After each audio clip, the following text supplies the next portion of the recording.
ವೇದಿಕೆಯಲ್ಲಿರೋ ಎಲ್ಲ ಅತಿಥಿಗಳಿಗೆ ನಮಸ್ಕರಿಸ್ತಾ special thanks to Banu madam, principal sir and all the team for inviting me. I believe in God because an orphan boy with a no background, with a zero support, an orphan boy who lost his parents due to lack of medical facility, now is a member of Legislative Assembly Chikbalapur. I believe in God. ಇದೆಲ್ಲ ದೇವರಿಲ್ಲದೆ ಇದ್ರೆ ಇದೆಲ್ಲ ಆಗಲ್ಲ ಅನ್ನೋದಕ್ಕೆ ನಮ್ಮಂತ ಹುಡುಗರು ನಿದರ್ಶನ. ಇಲ್ಲಿರೋ ಎಲ್ಲ ಫಸ್ಟ್ ಇಯರ್ ಇಂಜಿನಿಯರಿಂಗ್ ಸೇರಿದ್ದೀರಾ. What might be your percentage in 12th, what might be your rank, you don't bother about that. ಈಗೇನು 4 ವರ್ಷ ಟಾರ್ಗೆಟ್ ಇಟ್ಕೊಂಡು ದಯವಿಟ್ಟು ಡೋಂಟ್ ಡ್ರೀಮ್ ದಟ್ ಇಂಜಿನಿಯರಿಂಗ್ ಮುಗಿದ ತಕ್ಷಣ ನನಗೆ ಕೆಲಸ ಸಿಗಬೇಕು ಅಂತ ಕನಸಿಟ್ಕೋಬೇಡಿ. ಇಂಜಿನಿಯರಿಂಗ್ ಮುಗಿದ ತಕ್ಷಣ ಯಾವ ಕಂಪನಿ ನನ್ನ ಸಿಒ ಮಾಡಕ್ ರೆಡಿ ಇದೆ ಅಂತ ಯೋಚನೆ ಮಾಡ್ತಾ ಹೋಗಿ. Thinking big. ಬಹಳ ಜನ ಹೇಳ್ತಾರೆ, ಏನ್ ಸರ್ BE ಮುಗಿದ್ರೆ ಕೆಲಸನೇ ಸಿಗಲ್ಲ, ಅಂತದ್ರಲ್ಲಿ ಕಂಪ್ನಿಗೆ ಸಡನ್ ಆಗಿ ಹೋಗಿ ಸಿಇಒ ಆಗಕ್ಕಾಗುತ್ತಾ, ಕಂಪನಿ ಕಟ್ಟಕ್ಕಾಗುತ್ತಾ ಅಂತ. ಬಿಲ್ ಗೇಟ್ಸ್ ಇದ್ದ, ಹೈಸ್ಕೂಲ್ ಅಲ್ಲಿ ಒಂದೊಂದು ಸಬ್ಜೆಕ್ಟ್ ಅಲ್ಲಿ ಫೇಲ್ ಆಗ್ತಿದ್ದ, ಅವನ ಫ್ರೆಂಡ್ ಎಲ್ಲಾ ಸಬ್ಜೆಕ್ಟ್ ಅಲ್ಲೂ ಪಾಸ್ ಆಗ್ತಿದ್ದ. ಎಲ್ಲಾ ಸಬ್ಜೆಕ್ಟ್ ಅಲ್ಲೂ ಪಾಸ್ ಆಗ್ತಿದ್ದ ಫ್ರೆಂಡ್ ಮೈಕ್ರೋಸಾಫ್ಟ್ ಕಂಪನಿಯಲ್ಲಿ ಇಂಜಿನಿಯರ್, ಒಂದೊಂದ್ರಲ್ಲಿ ಫೇಲ್ ಆಗ್ತಿದ್ದ, ಇವನು ಆ ಕಂಪನಿ ಇವತ್ತು ಓನರ್ ಅಂತ. It's not always. ನಾನು ಹೇಳ್ತಾ ಇರೋದಿಷ್ಟೇ, ಟ್ಯಾಲೆಂಟ್ ಒಂದೇ ಕ್ರೈಟೀರಿಯಾ ಆದ್ರೆ ಇವತ್ತು ಪ್ಲೀಸ್ ಯಂಗ್ಸ್ಟರ್ಸ್ ನಮ್ದೊಂದು ಟ್ರೆಡಿಷನಲ್ ಥಾಟ್ ಪ್ರೋಸೆಸ್ ಇಂದ ಆಚೆ ಬರಬೇಕು. ಬಹಳಷ್ಟು ಜನ ಹೇಳ್ತಾರೆ to win we need courage. ಗೆಲ್ಲೋದಿಕ್ಕಲ್ಲ ಧೈರ್ಯ ಬೇಕಾಗಿರೋದು, ಸೋಲೋದಿಕ್ ಧೈರ್ಯ ಬೇಕಾಗಿರೋದು. ಸೋತ ಮೇಲೆ ಕಣ್ಣೀರ್ ಹಾಕದೆ ಕಂಟ್ರೋಲ್ ಮಾಡೋದಿದೆಯಲ್ಲ, ಅದಷ್ಟು ಸುಲಭ ಅಲ್ಲ. ಬಹಳಷ್ಟು ಜನ ಹೇಳ್ತಾರೆ ದುಡ್ಡು ಮಾಡ್ಬೇಕು ಅಂದ್ರೆ ಧೈರ್ಯ ಇರಬೇಕು ಅಂತ. ಖರ್ಚು ಮಾಡಕ್ರಿ ಧೈರ್ಯ ಬೇಕಾಗಿರೋದು, ಮಾಡಕ್ಕಲ್ಲ. ನನ್ನನ್ನು ಕೇಳ್ತಾರೆ, ಪ್ರದೀಪ್ ಈಶ್ವರ್ ನೀನ್ ಧೈರ್ಯವಂತ? ಎಸ್, ನಾನ್ ಧೈರ್ಯವಂತ. ಯಾಕೆಂದ್ರೆ ಎಲೆಕ್ಷನ್ ಮುಗಿದ ತಕ್ಷಣ 70,000 ಮನೆಗೂ ವರಮಹಾಲಕ್ಷ್ಮಿ ಮತ್ತೆ ಸೀರೆ ಕೊಟ್ಟೆ, ಕೋಟ್ಯಾಂತರ ರೂಪಾಯಿ ಖರ್ಚು ಮಾಡಿದೆ. I believe in first love because my first love is my mother. Still I love my mother. I believe in first love. 5 ambulance 24/7 with oxygen 24 ಅಂದ್ರೆ ನೋ ರಿಸ್ಟ್ರಿಕ್ಷನ್. ಎಮರ್ಜೆನ್ಸಿ ಸೀರಿಯಸ್ ಆದ್ರೆ ಆಂಬ್ಯುಲೆನ್ಸ್ ಬಳಸಬೇಕಾಗಿಲ್ಲ. ನಡೆಯಕ್ಕಾಗ್ತಿಲ್ವಾ, ಫೋನ್ ಮಾಡು, ಮನೆಗೆ ಬಂದು ಕರ್ಕೊಂಡೋಗಿ hospital ಅಲ್ಲಿ ಬಿಡ್ತೀವಿ. For ಈ ತರ ಬಡವ್ರು ಯಾವ ಸರ್ವಿಸ್ ಬೇಕಾದ್ರೂ ಅದನ್ನ ಆಂಬ್ಯುಲೆನ್ಸ್ 24/7 ಬಳಸ್ಬೋದು. ನಾಳೆ 5 ಆಂಬ್ಯುಲೆನ್ಸ್ ಲಾಂಚ್ ಮಾಡ್ತೀನಿ. ನಾನು ಕೇಳಿದ್ರು, ಎಲೆಕ್ಷನ್ ಇಲ್ಲ, ಗೆದ್ದು 100 ದಿನ ಆಗಿದೆ, ಈ ಸ್ಪೀಡ್ ಬೇಡ ಪ್ರದೀಪ್ ಅಂದ್ರು. ನಾನು ಹೇಳಿದೆ, ಈ ಸ್ಪೀಡೇ ನನ್ನನ್ನು 36 ವರ್ಷಕ್ಕೆ MLA ಮಾಡಿರೋದು. ಮರ್ತ್ರೆ ಹೆಂಗೆ?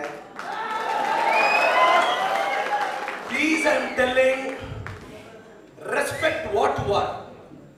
ನೀನ್ ಇವತ್ತು ಇಂಜಿನಿಯರಿಂಗ್ ಸೀಟ್ ಹೊಡೆದು ಇಷ್ಟು ದೂರ, ಎಷ್ಟೋ ಜನರ ಕೈ 10th ಪಾಸ್ ಮಾಡಕ್ ಆಗ್ತಿಲ್ವೋ, ನೀನ್ PUC ಡಿಸ್ಟಿಂಕ್ಷನ್ ಬೇರೆ ಹೊಡೆದು ಬಿಟ್ಟಿದ್ಯಾ, ಯು ಆರ್ ವಿನ್ನರ್, ಬಿಲೀವ್. ಎಷ್ಟೋ ಜನರ ಕೈ PUC ಪಾಸ್ ಮಾಡಕ್ ಆಗ್ತಿಲ್ಲ, you got a good medical seat, one of the finest institution of Karnataka, Nagarjuna engineering ಕಾಲೇಜಲ್ಲಿ ಸೀಟ್ ತಗೊಂಡಿದ್ಯಾ ಅಂದ್ರೆ ಯು ಆರ್ ಎ ವಿನ್ನರ್. ಈಗ ತುಂಬಾ ಜನ ಕೇಳ್ತಿರ್ತಾರೆ, ಸರ್ ನಾನು ಈ 4 ವರ್ಷ ಇಂಜಿನಿಯರಿಂಗ್ ಬಂದಿದ್ದೀನಿ, ಇನ್ನ 4 ವರ್ಷ PUC 10th ಅಲ್ಲಿ ಓದ್ದಂಗೆ ನಿನ್ ಕೈ PUC ಅಲ್ಲಿ ಓದಕ್ಕಾಗಲಿಲ್ಲ, PUC ಅಲ್ಲಿ ಓದ್ದಂಗೆ ಇಂಜಿನಿಯರಿಂಗ್ ಆ ಫೋಕಸ್ ಇರಲ್ಲ, ಡಿಸ್ಟ್ರಾಕ್ಷನ್ ಆಗ್ತಾ ಇರ್ತೀವಿ. ಬಟ್ ಒಂದ್ ನೆನ್ಪಿಟ್ಕೊಳ್ಳಿ, ಲೈಫಲ್ಲಿ ಒಂದು ಸೀಕ್ರೆಟ್ ಅರ್ಥ ಮಾಡ್ಕೊಳ್ಳಿ. ಪ್ಲೀಸ್, ನಿನ್ನನ್ನ ನಿಸ್ವಾರ್ಥವಾಗಿ ಪ್ರೀತಿಸೋದು ಈ ಪ್ರಪಂಚದಲ್ಲಿ ನಿಮ್ಮ ಅಪ್ಪ ಅಮ್ಮ ಇಬ್ರೆ, ಇನ್ಯಾರು ನಿನ್ನ ಅನ್ಕಂಡು ಇಷ್ಟಪಡೋದಿಲ್ಲ. ಇದು universal truth. And second thing, you get ready for. ನಾನು ಹೇಳ್ತಾ ಇದ್ದೀನಿ, ತುಂಬಾ ಜನ ತಪ್ಪು ಮಾಡೋದು ಎಲ್ಲಿ ಗೊತ್ತಾ, ಏನೇನೋ ಮಾಡಬೇಕು ಅಂತ ಹೋಗ್ತಾರೆ. First prepare for failure. Failure ಪರವಾಗಿಲ್ಲ, ಸೋತೋದ್ರೆ ಏನಾಗುತ್ತೆ ಹೇಳ, 3 ಹೊತ್ತು ಫುಟ್ಪಾತ್ ಅಲ್ಲಿ ಕಳ್ಳೆ ಬೀಜ ಮಾರಿದ್ರು 3 ಹೊತ್ತು ಊಟ ತಿನ್ಬಹುದು, ನೆಮ್ಮದಿಯಾಗಿರ್ಬೋದು. Get ready for failure, but focused ಆಗಿ ಸಕ್ಸಸ್ ಬಗ್ಗೆ ಕಾನ್ಸಂಟ್ರೇಟ್ ಮಾಡಿ. Success is not permanent, failure is not final. Don't stop until your victory becomes an history ಅಂತ. ತುಂಬಾ ಜನ ಡಾಕ್ಟರ್ ಆಗಲು ಕೋರ್ಸ್ಗಳುಂಟಯ್ಯ, ಇಂಜಿನಿಯರ್ಗಳಾಗಲು ಕೋರ್ಸ್ಗಳುಂಟಯ್ಯ, ಟೀಚರ್ಗಳಾಗಲು ಕೋರ್ಸ್ಗಳುಂಟಯ್ಯ, ಬುದ್ಧ ಬಸವ ಗಾಂಧಿ ಆಗಲು ಯಾವ ಕೋರ್ಸ್ಗಳುಂಟಯ್ಯ, ನಿನ್ನೊಳಗಿರುವ ಫೋರ್ಸ್ ಬೇಕಯ್ಯ ಅಂತ. ಆ ಫೋರ್ಸೇ ಇಲ್ಲ ಅಂದ್ರೆ ಬಹಳ ಜನ ಹೇಳ್ತಾರೆ, ಪ್ರದೀಪಣ್ಣ ನಾನು ಮನೆ ಮನೆ ಮನೆಗೂ ಹೋಗ್ತೀನಿ, ನಮಸ್ತೆ ಚಿಕ್ಕಬಳ್ಳಾಪುರ ಅಂತ. ನಾನು ಮನೆ ಮನೆಗೂ, ನಾನು ಒಂದು ಕಂಪ್ನಿಗೆ MD, ಇವತ್ತು ನನಗೂ ಸಾವಿರಾರು ಜನ ಸ್ಟೂಡೆಂಟ್ಸ್ ಇದ್ದಾರೆ. ಮನೆ ಮನೆಗೂ ಹೋಗ್ತಾ ಇರ್ಬೇಕಾದ್ರೆ ತುಂಬ ಜನ ಕೇಳ್ತಾರೆ, ಮನೆ ಮನೆಗೂ ಹೋಗೋದು ಕಷ್ಟ ಅಲ್ವಾ, ಆರಾಮಾಗಿರ್ಬೋದಲ್ವಾ ಅಂತ. ನಾನು ಹೇಳಿದೆ, ಅಪ್ಪ ಅಮ್ಮ ಇಲ್ದರ ಹುಡುಗ, ಪೆರೇಸದಲ್ಲಿ ಹುಟ್ಟಿ ಬೆಳೆದ ಹುಡುಗ, ಕನ್ನಡ ಮೀಡಿಯಮಲ್ಲಿ ಓದಿ ಬೆಳೆದಂಥ ಹುಡುಗ, ಒಂದು ಕೆಲಸ ಸಿಕ್ಕಿದ್ರೆ ಸಾಕು ಅಂತ ಕನಸು ಕಟ್ಕೊಂಡಂಥ ಹುಡುಗ, ಜೀವನದಲ್ಲಿ ಇನ್ನೇನು ಡೆಸ್ಟಿನಿ ದೊಡ್ಡದು. ನನ್ನನ್ನು ಯಾರೋ ಕೇಳಿದ್ರು, ನೀನು MLA ಹೆಂಗಾದೆ ಅಂತ. ನಮ್ಮ ಅಪ್ಪ ಅಮ್ಮನ ಒಳ್ಳೆತನದಿಂದ ಆದೆ. ಯಾರೇ ಮಕ್ಕಳಾಗಲಿ, ಮೋಸ್ಟ್ಲಿ ನಮ್ಮಪ್ಪ ತುಂಬ ದಾನ ಮಾಡ್ತಿದ್ರು, ನಮ್ಮಮ್ಮ ಬಂದವ್ರಿಗೆಲ್ಲ ಊಟ ಮಾಡ್ತಿದ್ರು.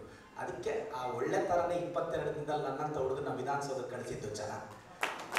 ಯಾವತ್ತೂ ಅಷ್ಟೇ ನಿಮ್ಮನ್ನು ಕಾಪಾಡೋದು ನಿಮ್ಮ ಅಪ್ಪ ಅಮ್ಮ ಒಳ್ಳೆತನ ಇಷ್ಟೇ. ಭಾಳ ಜನ ಕೇಳಿದ್ರು, ಪ್ರದೀಪ್ ನಿನ್ನೆ recently one TV channel ask me question, you are spending all your earnings to the people. I said, ನಾಳೆ ದುಡ್ಡು ಏನಕ್ಕೆ ಎತ್ತಿಡಬೇಕು, ನನ್ನ ಮಕ್ಳಿಗೋಸ್ಕರ ಎತ್ತಿಡಬೇಕು. ನಾನು ಇವೆಲ್ಲ ಒಳ್ಳೆ ಕೆಲಸ ಮಾಡಿದ್ರೆ ನನ್ನ ಮಕ್ಕಳನ್ನ ಆ ದೇವರು ಈ ಒಳ್ಳೆ ಥರನೇ ಕಾಪಾಡುತ್ತೆ. ನಾನು ದುಡ್ಡಿಟ್ಟೆ ಬ್ಯಾಂಕ್ ಅಕೌಂಟೇ ಕೊಡಬೇಡ. ನಮ್ಮ ತಂದೆ ತಾಯಿ ನಮ್ಗೆ ಏನು ಮಾಡಿದ್ರು, ಯಾವ ಬ್ಯಾಕ್ಗ್ರೌಂಡ್ ಇತ್ತು, ನಾನು ಹೇಳೋದು ಇಷ್ಟೇ. ಸಿ, ತುಂಬ ಜನ ಏನೋ ಸಾಧಿಸ್ಬೇಕು ಅಂತಿರ್ತೀರ, ಇನ್ಮೇಲೆ ಬಿ ಫೋಕಸ್ಡ್ ಅಬೌಟ್ ಕೆರಿಯರ್. ಲೈಫಲ್ಲಿ ತಲೆ ಕೆಡಿಸ್ಕೋಬೇಡಿ, ವಿಮರ್ಶೆಗಳಿಗೆ ಎದುರಬೇಡಿ, ಕ್ರಿಟಿಸಿಸಮ್ಗೆ. ನಾನು ಹೇಳೋದು ಎರಡೇ, ನಿನಗೆ ನೆಮ್ಮದಿ ಬೇಕು ಅಂದ್ರೆ ಎಲ್ಲಾದ್ರೂ ಕಾಡಲ್ಲಿ ಹೋಗಿ ಮನೆ ಮಾಡ್ಕೊಂಡಿರು, ಇಲ್ಲ ಫೈಟ್ ಮಾಡಕ್ಕೆ ರೆಡಿ ಇದ್ರೆ ಸೊಸೈಟಿಯಲ್ಲಿ ಫೈಟ್ ಮಾಡು.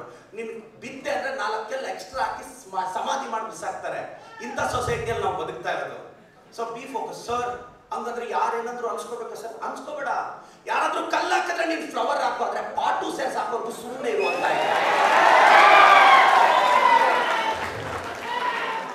ಪಾಟು ಸೇರ್ಸ್ ಹಾಕಿಯವ್ರಿಗೂ ಸುಮ್ಮನೆ ಇರಬೇಕು ಅಂತ. ನೀವು ಯಾರೋ ಕಲ್ಲಾಕಿದ ತಕ್ಷಣ ನಿಮ್ಗೆ ಆ ಕೆಪಾಸಿಟಿ ಇರಲ್ಲ, ಸಡನ್ ಆಗಿ ಕಲ್ಲಾಕ್ಬಿಟ್ರೆ. ನನ್ನ ಮೇಲೆ ಕಲ್ಲಾಕಿದವ್ರು ನೋಡಿ ನಾನು ಫ್ಲವರ್ ಸೇರ್ಸ್ ಹೆಂಗ್ ಪಾಠ ಹಾಕ್ಬಿಟ್ಟೆ. ವೇಟ್ ಮಾಡ್ಬೇಕಲ್ಲ.